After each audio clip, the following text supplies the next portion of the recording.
Olá, tudo bem? Está no ar o Universiência, o primeiro programa brasileiro de TV e internet, resultado de uma parceria entre TVs e instituições públicas de ensino superior nordestinas. Aqui conhecemos a ciência que é produzida no Nordeste brasileiro. Confira aí algumas das pesquisas de hoje. Estudo da Universidade Estadual do Piauí pode ajudar no tratamento de doenças vasculares. Uma pesquisa da Universidade Federal de Sergipe investiga a relação entre tonturas e zumbidos com a pandemia. E ainda, você vai saber o que é e quais os benefícios da biorremediação.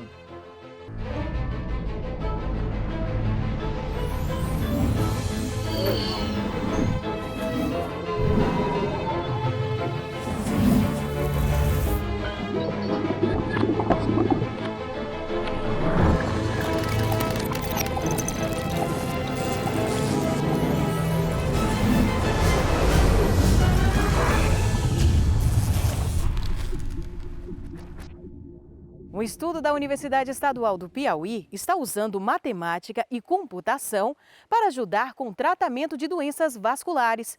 Propondo métodos menos invasivos em pacientes, a técnica é uma verdadeira inovação na medicina. Veja agora o desenvolvimento dessa pesquisa. O principal objetivo da pesquisa é, através desse processo de recuperação de imagens de ressonância magnética ou angiografia, trazer para ambientes reais em que nós podemos manipular de forma computacional e matemática. O que seria essa manipulação? Então, imagina que nós temos um sistema vascular com algum tipo de deformidade. Então, suponhamos que o médico detecte numa ressonância que tem um problema. E esse problema pode estar afetando a velocidade sanguínea, a pressão, e isso tudo são em combinação, são indicativos de diversos problemas. Dentre eles, claro, em determinadas regiões, pode gerar problemas de acidente vascular cerebral. Então, o que pode ser feito? Recuperar essas imagens, trazer para o ambiente computacional, consertar essas imagens e verificar se, após esse conserto, essa manipulação, se nós conseguimos ver o sangue evoluir como ele deve escoar de fato. Uma vez que é coletado esse conjunto de imagens, nós conseguimos trazer para um ambiente computacional, nós conseguimos simular como o sangue escoa. Existem parâmetros que medem isso, tipo ecografia Doppler, avalia pontualmente a velocidade do sangue, a pressão e tudo mais. Então, dá para gerar programas computacionais que simulem como o sangue está escoando e para ver, por exemplo, se realmente é tão próximo de uma ecografia. Claro, ajustando parâmetros ideais, nós conseguimos uma aproximação muito boa de situações reais. Ou seja, nós conseguimos, em ambientes simulados, aproximar de avaliações no ser humano vivo. A gente, através das imagens de ressonância magnética ou angiografia, a gente usa o software que, no caso da aorta, foi o Slice 3D. E aí, por meio dele, a gente seleciona a parte da imagem médica que tem relevância para a geração de malha em questão, no caso do exemplo, a aorta. E a partir dessa seleção, a gente faz uma segmentação, onde a gente tira a aorta a visualização 3D da aorta da imagem. No caso, ela se encontra, na casa da aorta inferior, entre os rins e toda a questão do corpo humano que aparece na imagem. Vai ser retirada somente a aorta e com ela vai ser feita a criação da malha. As malhas são modelos 3D que nós obtemos através das imagens. São imagens de COM, que é um formato específico para as ferramentas que nós usamos, que tem o SimVascular, que é uma ferramenta, ele meio que cria malha a partir dessa imagem, nesse formato de COM, que é tipo um modelo 3D tipo uma ressonância magnética que você faz no hospital mesmo. Só que ela tem volume, que geralmente quando você recebe no hospital é tipo um plano. Essa não, ela é diferente, ela tem tipo 3 dimensões. Aí, a partir das ferramentas, a gente segmenta a imagem e cria uma malha, tipo esse exemplo aqui. Outro ponto é como é feita essa conexão, medicina, matemática e computação, né? Então, o primeiro ponto seria uma análise clínica médica. Sugerir um exame, né, que pudesse gerar essas imagens. Após feito isso e diagnosticado um determinado problema, poderia ser enviado para o pessoal da computação para eles tentarem resolver esse problema de forma computacional. Feito isso, resolvendo isso, traria para a matemática para poder programar os dados, né, e fazer as contas para garantir que aquilo que está sendo feito no ambiente computacional, de fato, é uma decisão ótima, né? Em que sentido ótima? É a melhor decisão a ser tomada dentre possibilidades boas. Então, se nós temos uma parede vascular que ela é reduzida por alguma anomalia, nós podemos botar localmente um stent. Para que servir esse stent? Se uma parede vascular está apertada, você abre ela. Abrindo ela, o sangue vai escoar de maneira natural. Localmente, sabendo qual é a deformidade, onde ela foi ajustada e passando por um processo matemático de saber a colocação, a melhor colocação, o médico perderia muito menos tempo num processo, né? A partir do momento que se tornasse invasivo, fosse minimizado. Os vasos sanguíneos do nosso corpo, artérias e veias, são os responsáveis por distribuir oxigênio e nutrientes, assim como pela eliminação de algumas substâncias. Várias doenças acometem o sistema circulatório, como tromboses e hemorragias. Puxando para a área da neurologia, o acidente vascular cerebral é uma das principais causas de mortes ao redor do mundo. Eles se dividem em dois tipos: o acidente vascular isquêmico, em que ocorre a parada da circulação em algum vaso, e o acidente vascular cerebral hemorrágico, em que ocorre um sangramento. É preciso ressaltar que essa pesquisa ela é uma pesquisa que não está em fase clínica. Ela visa transformar os vasos vistos na ressonância magnética em equações matemáticas e, a partir disso, descobrir qual o fluxo, a viscosidade do sangue e a pressão arterial ideal para cada paciente. Uma vez que a gente consiga fazer isso, pode ser possível diminuir sequelas e mortes relacionadas ao acidente vascular cerebral. É a ciência contribuindo para a descoberta de novos tratamentos para a medicina. E depois do intervalo, pesquisadores da Universidade Federal de Sergipe investigam a relação entre tonturas e zumbidos com a pandemia. A gente volta já já.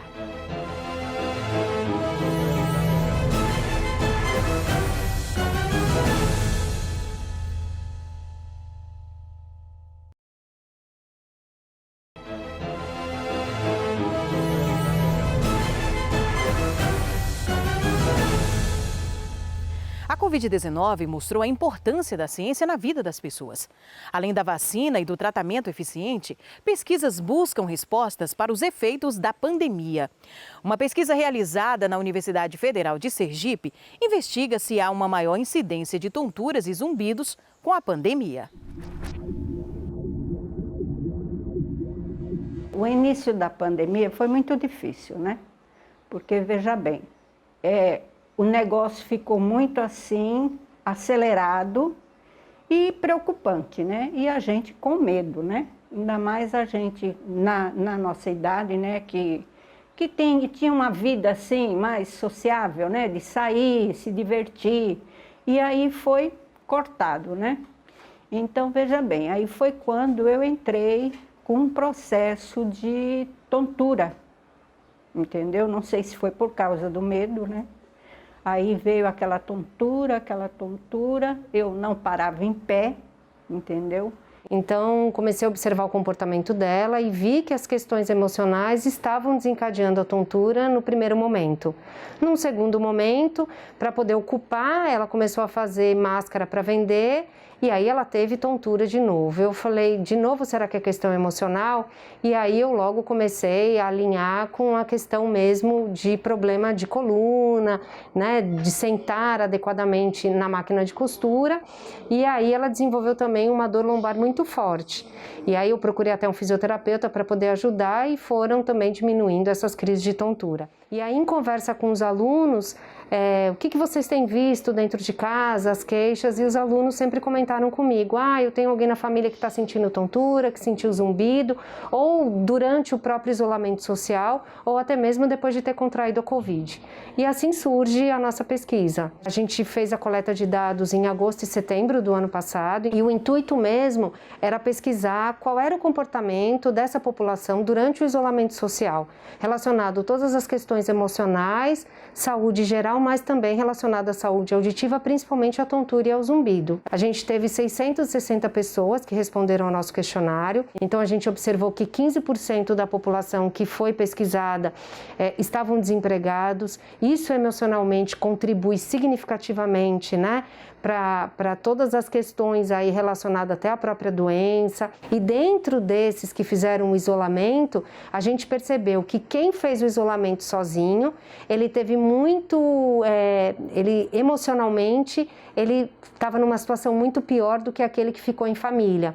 Então, assim, a gente observa que a ansiedade foi o carro-chefe para todo mundo, principalmente para aqueles que ficaram isolados sozinhos, e o estresse. Sendo que aqueles que pegaram Covid, além de ficarem ansiosos, estressados, também tiveram muito mais medo. São dados significativos que deram na nossa pesquisa. Eu morava sozinha, lá na Atalaia, né? E aí, com esse processo também da pandemia, ela não queria que eu ficasse sozinha em casa. Justamente por isso, né? Porque lá no prédio a vizinha teve, entendeu? E a mãe dela veio a falecer também, né? A gente observa, né, que uma das vertentes aí para o zumbido e para a mesma tontura, então o que pode desencadear são problemas emocionais e também estão muito aí associados também com relação ao problema de coluna. Mas existem descritos na literatura que a Covid, o vírus, o SARS-CoV-2, ele se instala no sistema nervoso central. E isso ele pode gerar uma repercussão muito grande no sistema nervoso central como um todo.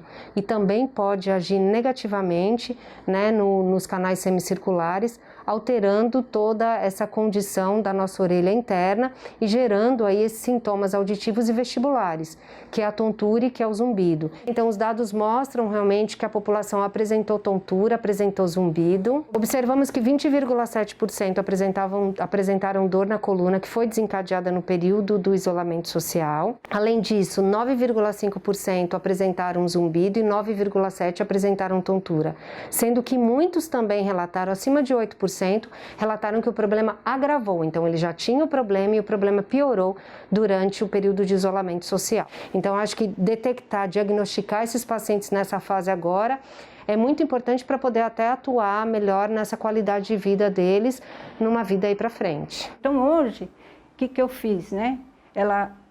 Estou morando com ela, desfiz lá do apartamento, né? Entendeu?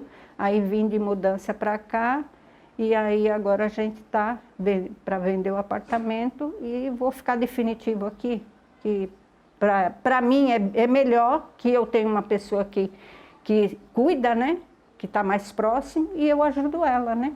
Que eu também tenho um netinho e eu ajudo ela. Então vai ocupando a cabeça também, a minha cabeça, né? Eu não fico tão só pensando bobagem, né? Porque cabeça, quando está só pensa bobagem, né? Uma outra contribuição da pesquisa para a sociedade vem do Laboratório de História e Memória da Esquerda e das Lutas Sociais, Labelu, da Universidade Estadual de Feira de Santana, na Bahia. O espaço agrega pesquisadores de história dos mais diversos níveis de pesquisa.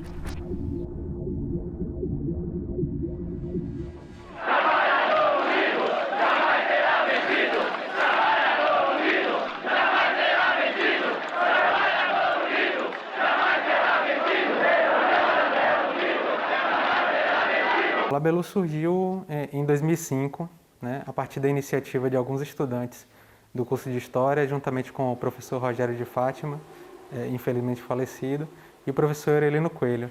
Era um grupo de estudantes que tinha interesse em pesquisar política, movimentos sociais em Feira de Santana e na Bahia, e o curso não oferecia esse espaço, né? Um laboratório, como a gente entende a palavra, né?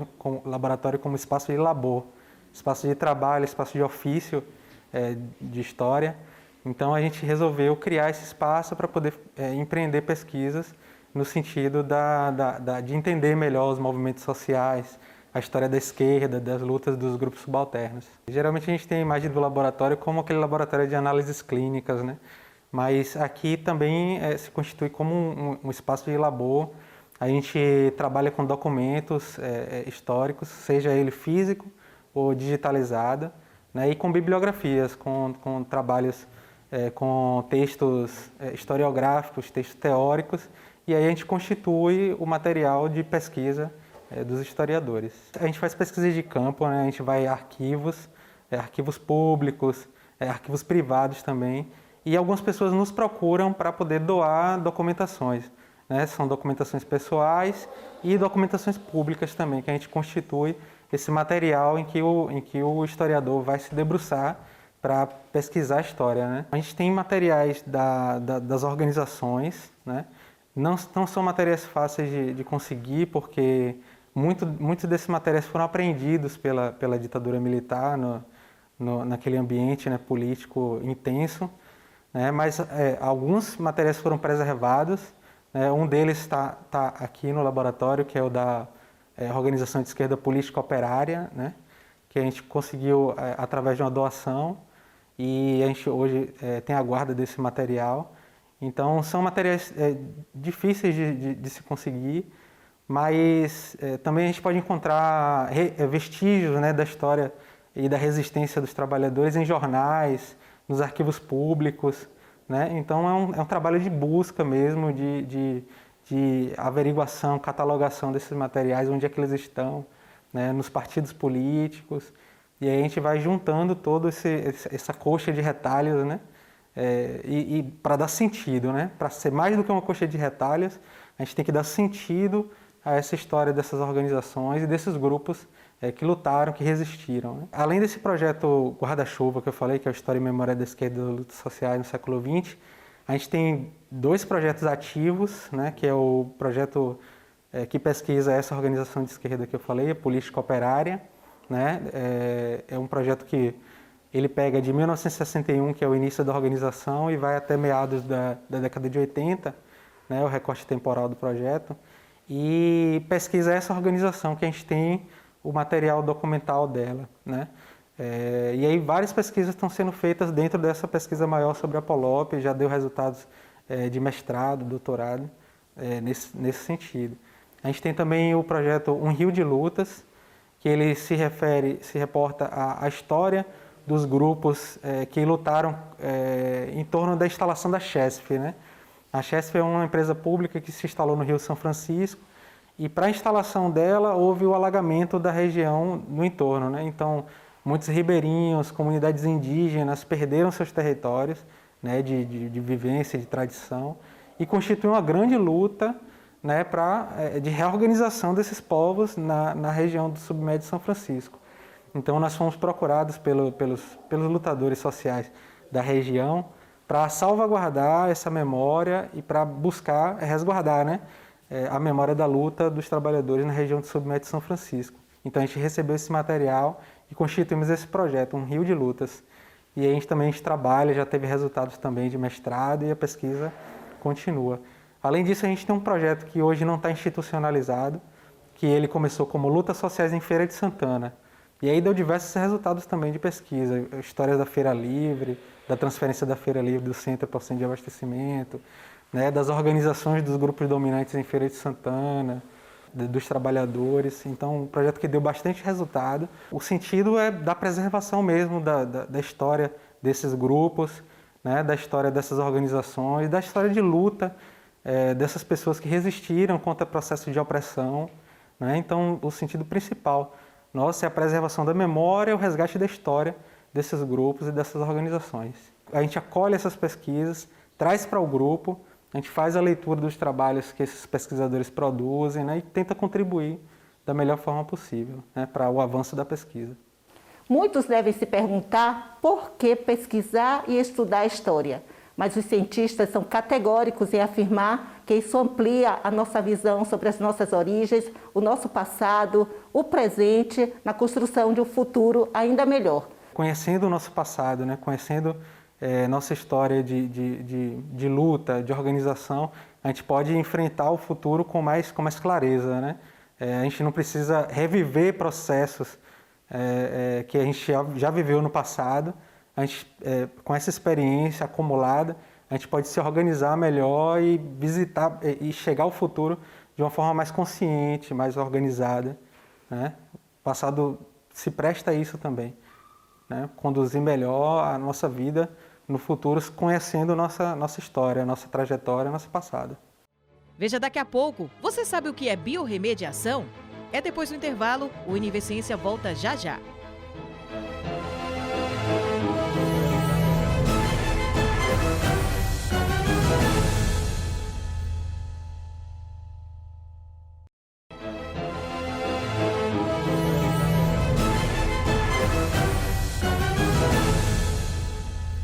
Uma solução simples, eficaz e de baixo custo para despoluir as praias nordestinas contaminadas pelo derramamento de óleo em 2019. Trata-se da biorremediação, um projeto encabeçado pela Universidade Federal do Rio Grande do Norte e desenvolvido em parceria com outras universidades públicas.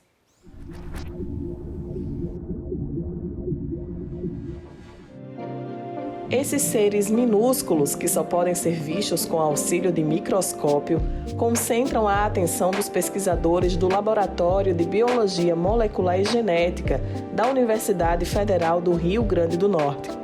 Os cientistas trabalham na descoberta de novos genes dos micro-organismos, capazes de proporcionar mecanismos com aplicação biotecnológica, ou seja, o desenvolvimento de tecnologias a partir de conhecimentos da biologia. Então, o nosso laboratório há mais de 10 anos trabalha com microbiologia e biodiversidade de micro-organismos, principalmente focados em microbiologia de petróleo, porque os micro-organismos participam de vários ciclos biogeoquímicos e estão diretamente relacionados à cadeia produtiva do petróleo, desde a extração do óleo mesmo, porque existe atividade microbiana já no reservatório, e até na distribuição, estocagem, etc. Então, o nosso laboratório se dedica a buscar bactérias a partir de amostras contaminadas com petróleo.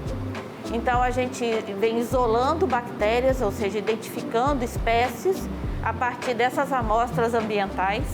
E com isso, nós temos um banco de micro-organismos no laboratório que a gente vem estudando e caracterizando quanto a essa atividade de degradação do óleo e também da produção de compostos com potencial biotecnológico. E com isso, a gente vem desenvolvendo, então, metodologias de biorremediação baseadas em micro-organismos com atividade de degradação de hidrocarbonetos, de óleo.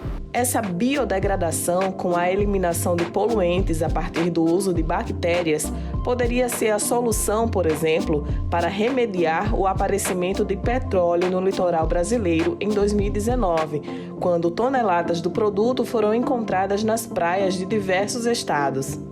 E o nosso objetivo é reduzir o impacto que o derramamento de petróleo causa ao meio ambiente. A gente isolou algum desses micro-organismos dessas amostras e está testando juntamente com os micro-organismos que a gente tem aqui no laboratório para verificar se esses micro-organismos juntos eles vão atuar melhor na degradação desse petróleo. Dentro dessa mesma temática e buscando alternativas para os resíduos industriais, pesquisadores do laboratório também desenvolveram a startup Microciclo, com a finalidade principal de apresentar uma solução para o acúmulo de resíduos tóxicos. A Microciclo é uma microempresa de base tecnológica, que surgiu depois de anos de pesquisa na área de microbiologia do petróleo e com uma proposta de colocar um produto biorremediador no mercado. Esse produto é uma mistura de bactérias que tem a formulação líquida ou em pó e que a gente está validando esses dois modelos de negócio e que tem a função de descontaminar resíduos oleosos gerados por diferentes indústrias. Indústria metalúrgica, petroquímica, siderúrgica, todos esses setores geram grandes volumes de resíduo oleoso que é tóxico, cancerígeno, agride ao meio ambiente e que hoje tem métodos de tratamento que não são ecologicamente amigáveis. Então, a nossa proposta é que essa mistura biorremediadora faça uma descontaminação do resíduo em um período necessário, né, que a empresa demande, essa demanda vem da empresa, na verdade, o período de tratamento, e que a água descontaminada possa ser reutilizada em processos industriais. Então, as perspectivas futuras é a gente obter biorremediadores, né, comerciais. Então, através da startup que a gente fundou aqui no laboratório, a ideia é de produzir esses biorremediadores como mais uma ferramenta no tratamento de resíduos. O Univerciência de hoje vai ficando por aqui. Na próxima edição, a gente continua conhecendo todo o trabalho científico do Nordeste brasileiro. Tchau, tchau e até lá!